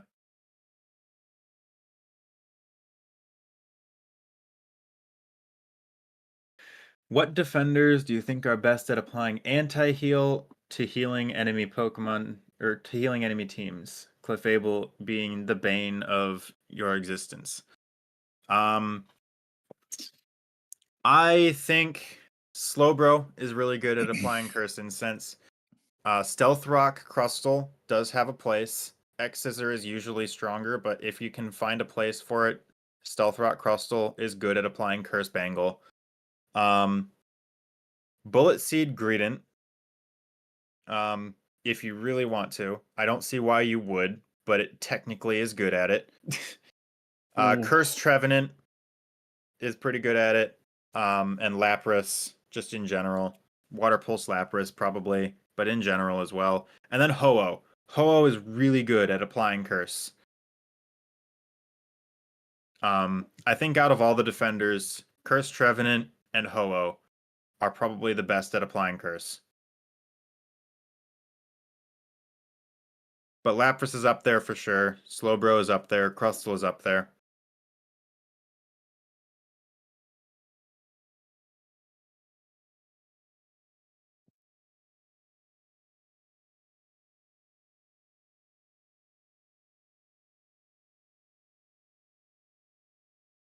I had to screenshot yeah, what's on my team right now. You'll have to see it later. You wouldn't believe me otherwise. But yeah, I know I've been talking up Woodhammer Trevenant basically all this whole time. But Curse is actually stronger right now. I just really like Woodhammer. Curse is stronger after the buffs.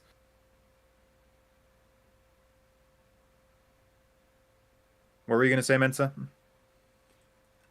I was gonna say, like, as far as the curse setting, it's not always the best for your defender to do it, right? Because 9 out of 10 times you're gonna want your defender running XP there. So now you're left with 2 other items, and if they're the curse setter, there's more likely going to be a better option on your team, like whoever your attacker is, like especially if they're That's true. especially if they're a mage, right? I mean, it's a good question, right? Because sometimes you want to set it on the front line before anyone gets going, but your front line probably shouldn't be engaging before your backline mages are throwing something out there like a fire spin or like you want to draw them to you. Like you never want like I don't want to say never, but like even Stevens, right? You want them to cross the line and come to you first, right? Now, if you win an objective and you're pushing, that's different. But you know, on a typical team fight, say you're both set up, you both have everyone up, everyone's got their unite moves, whatever. You don't want the defender just running in and taking the first hit, right? You want to dish out damage before that ever happens. And whoever's dishing out that damage, and it's an AoE or a long-lasting effect, whoever that is, like that's probably the best person to do it. Like I think Dragapult is an amazing curse setter because once he gets going, every single one of his auto attacks are AoE. I do agree with that point, which is why I said that Ho-Oh is probably the best curse setter out of all the defenders, especially with Sky Attack. Oh yeah. With Flamethrower as well, but especially with Sky Attack. You can set that ring of fire around, and they will be taking damage before you even start the fight, and they will be hit with that curse. Yeah, I mean, it's almost like what do you call it? Suicune, right? Like you can just you don't have to freeze. Like people are so hell bent on like chucking and freezing and chucking and freezing. Like you can leave that water down for a while, and yeah, and they will be afraid to step into it. It is effectively area denial. Yeah. That area denial. That's something most people don't touch. Like they don't talk about, right? And it's why people don't think that Stealth Rock Crustle is any good. Area denial is a strong form of crowd control. I'll call it what it is. Area denial is crowd control. Yeah, I do the same thing when I play Delphox. I don't throw my fire spins directly onto people. I throw them. You put it where they want to go. I put it in the area I don't want them to go. To be more specific, yeah. Like I don't want you rotating down, so I'm gonna put it below you. Like, go ahead, walk. Yeah. It's like what I was talking about with my Trevenant earlier. I put my Woodhammer where I don't want them to be. Yep. In case they decided to be there. Because now they're in danger either way. Yep. Alright, well, for anyone on my stream, I'm cutting the stream now. Thanks for watching. I think I'm going to wrap it up here as well. Yeah. And looking forward to changing my YouTube name to StrawHat Gaming. So I can just I'm just gonna stream everything we do. Nice. Very nice. Anyway,